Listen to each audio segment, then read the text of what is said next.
Hello friends, कैसे हैं आप सभी लोग। आज हम पढ़ेंगे महावीर प्रसाद द्विवेदी की काव्य पंक्तियाँ।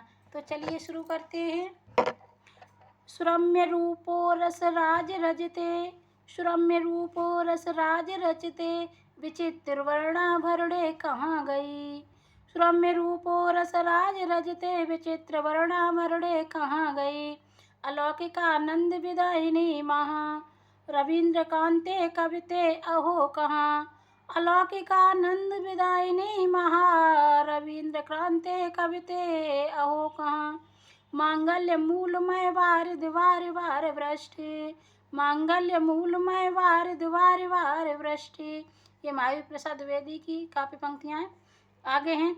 तुम ही अन्नदाता भारत के सचमुच बैल राज महाराज, बिना तुम्हारे हम हो जाते दाना दाना को मुमताज। तुम ही अन्नदाता भारत के सचमुच बैल राज महाराज, बिना तुम्हारे हम हो जाते दाना दाना को मुमताज। श्रीयुक्त नागर विहार दशा त्यारी, श्रीयुक्त नागर विहार दशा तुम्हारी, होवे विषाद मन माहे अति फुहारी।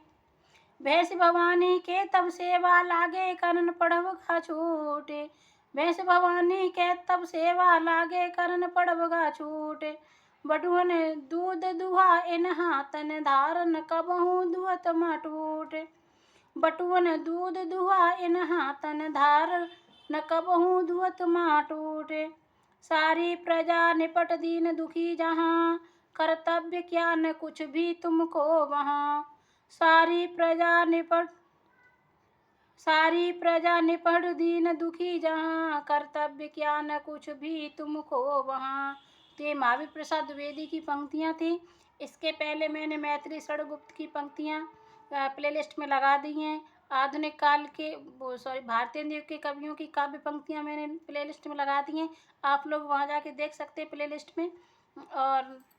और इसकी विशेषताएं, द्विवेदी युग की विशेषता थोड़ी पढ़ लेते हैं, देखते हैं, पूछ ली जाती है। ये है जैसे द्विवेदी युग की विशेषताएं। राष्ट्रीयता की भावना, इतिवृत्तात्मकता, ये जरूर पूछा जाता है कई परीक्षा में। मैंने देखा प्रैक्टिस सेट जब सॉल्व किए था कि इतिवृत्तात्मकता किस युग की विशेषता है, तो ये द्विवेदी युग की विशेषता है। काल क्रमानुसार वर्णन, इतिवृत्तात्मकता का मतलब।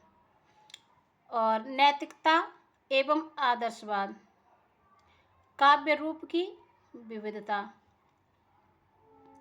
अनुदित रचनाओं का चित्रण, काव्य भाषा के रूप में खड़ी बोली का प्रयोग। और नीचे है ये संपत्ति शास्त्र, ये पूछा जाता है। संपत्ति शास्त्र 1908 ईस्वी महावीर प्रसाद द्विवेदी लिखते हैं। तो संपत्ति शास्त्र किसकी रचना है, तो महावीर प्रसाद द्विवेदी की रचना है। प्राचीन पंडित और कवि, ये भी महावीर प्रसाद द्विवेदी की है। प्राचीन पंडित और कवि में महावीर प्रसाद द्विवेदी ने लिखा है कि रस ही कविता का सबसे बड़ा गुण है। ये पूछ लिया जाता है कि रस ही कविता का सबसे बड़ा गुण है, किसमें संकलित है, तो प्राचीन पंडित और कवि महावीर प्रसाद द्विवेदी द्वारा लिखा गया है और इसी में ये संकलित है। तो फ्रेंड्स, आपको वीडियो कैसा लगा, लाइक करें, शेयर करें, कमेंट करके ज़रूर बताएं। आपको इसी तरह के वीडियो मिलते रहेंगे। चैनल को सब्सक्राइब कर लें। धन्यवाद।